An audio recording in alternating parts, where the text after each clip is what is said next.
Siyempre, showbiz update guys, mag-mission in good shares update ang first one. Slight maghihimay mo sa, huy, hindi, hindi ba himay mo sa to. Konting mission in good shares update lang to guys. Sa kanyang, actually part 2 na to sa ganap niya.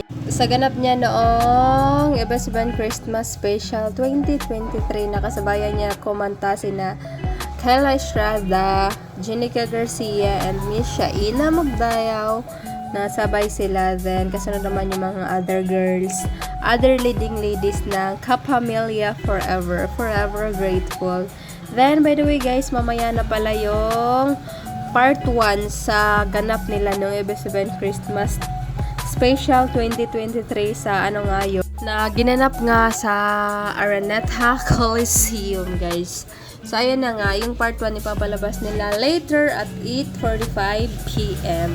Then yung part 2 is bukas ng gabi pa din, 8:30 p.m. ipapalabas yung part 2. So sabi nga dun sa caption guys ng ASAP ng Ebesiban na pasabog ang kantahan at sayawan para mapasaya ang mga kapamilya. Well, actually, nakita na yun ng mga nakapanood during live. But sa mga di nakapanood during live, so abangan na lang natin sa TV. Later, 8:45 p.m. Then bukas din yung part 2. 8:30 p.m. pa din guys. Then, other ganap is ASAP Kulitan during closing na to guys. Well, actually, itong ASAP na ganap din Mission Good Cheers is noong October to guys. Noong may pa-birthday celebration yung ASAP sa kanya, yung kanyang ASAP family. Then guys, minay din ni Mission Good Cheers yung Forever Grateful na picture sa schedule kung kailan ipapalabas sa TV yung live nila sa Araneta. Wala, sure ko lang din. So ito na nga yung kanyang ASAP nila, Kulitan with her ASAP family. So ito na nga yung kulitan nila during ASAP closing din. So ayan, yan yung kinaption na isang Ebesiban staff. So, hanggang closing ang saya pa rin sa ASAP. So ayan, napapalaban pa nga sa sayawan yung mga singer nyo. So ayan siya, ayan, todo cheer naman yung mga backup sa likod.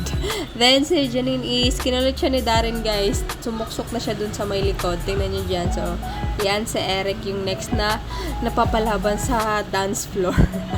Yung mga singer nyo na napapalaban din sa sayawan, ayun. Si Darren and si Michelle Gutierrez, hilahan pa nga kung sasayaw ba talaga. So ayan, si Sir Augie, si Miss Sasha, and si Miss Jonah. So, yung last is, ayan, si Shasha yung nagpa-iwan. So, ayun lang guys, ulitin ko guys, makita niyong pictures and videos dito is credit from Ebesiban staff.